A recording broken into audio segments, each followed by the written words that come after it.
Hello, Mazer, and welcome to The Pride. I'm Miles Lambert. And I'm Ava Tullis, and this week we have a student spotlight on Dallin Butler.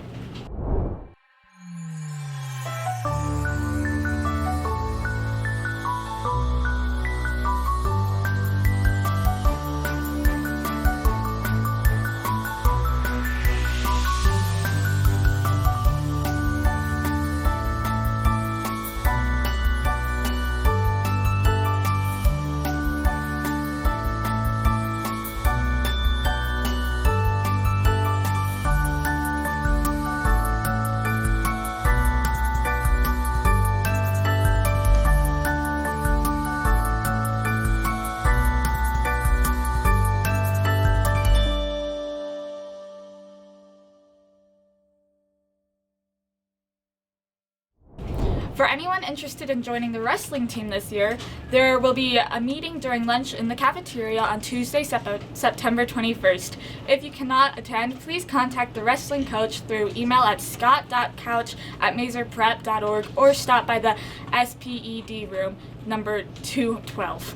Students interested in attending 4 performances of the Utah Symphony need to pay the front office $20 by next Wednesday. Students are responsible for providing their own fare to and from the event. Chaperones will meet at the American Fork and Orem Frontrunner stations and will travel with any students that choose to travel via Frontrunner.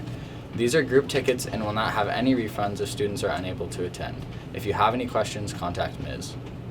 Mazer's math team is starting up. We meet on Wednesdays during lunch. Math team is a great place to learn problem solving and have fun with some friendly competition. Middle schoolers, you'll meet in Miss Wagner's room, number 303. High schoolers, you'll meet in Miss Plott's room, 302. There will be open gyms for girls basketball on September 18th, October 9th, October 23rd, and October 30th from 8:30 to 10 a.m. in the gym. Homecoming is tonight from 8 to 11 p.m. at the Oaks Event Center in Spanish Fork. Don't forget your masquerade masks. And now for a spotlight on Dallin Butler. Hello, Mazer. Welcome back to the Pride Talk Show. I'm your host, Miles Lambert, and this week we're with Dallin Butler. Why are you here, Dallin? I'm here to talk about something I'm working on for 4.5 years, my book. Tell me a little bit about your book. So it's a story about Mr. Bundy. He used to teach math here. I think he stopped about 2 years ago. He was my middle school teacher for 8th and 7th grade.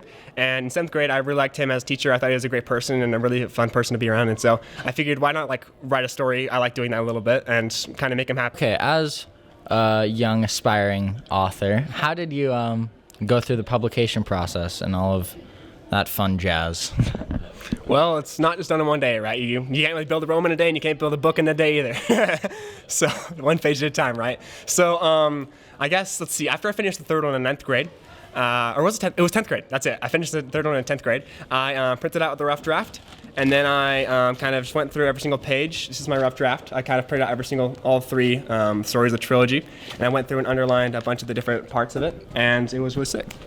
And after I went through that a bunch, I kind of just went back through my documents, edited them up, and checked for plot issues, character development, and then, well, I had my dad help me format it properly so I could send it to Amazon and be sold there. What was your biggest challenge in making a book?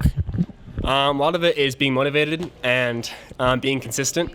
But I think there's this thing called writer's block, which I bet many of you are aware of. It's kind of like where you're kind of just like stuck and you can't write anymore. Like it's like your brain is just kind of like, where do I go from this? And actually, at the end of the third book, which is like the last in the series, I wrote my book character, Mr. Bundy, into a corner. I had literally no idea how to get him out. I had to rewrite the last scene 3 or 4 times, and I had to do it like a gigantic, insane 2-week process, and that was really hard. What is your advice for other young, aspiring writers going through the publication process? I would say don't be hard on yourself. I think just be consistent and be kind to yourself. Do you have anything else to say? My book's called The Fantastic Adventures of Mr. Bundy because it's about Mr. Bundy, right? And it's a trilogy series with the first one being called The Sword of Justice, the second one called The Plague of Darkness, and the third one called The Curse of Chaos. So yeah, that's it, guys. Thanks. Thank you. Goodbye, Major. See you next week on The Pride.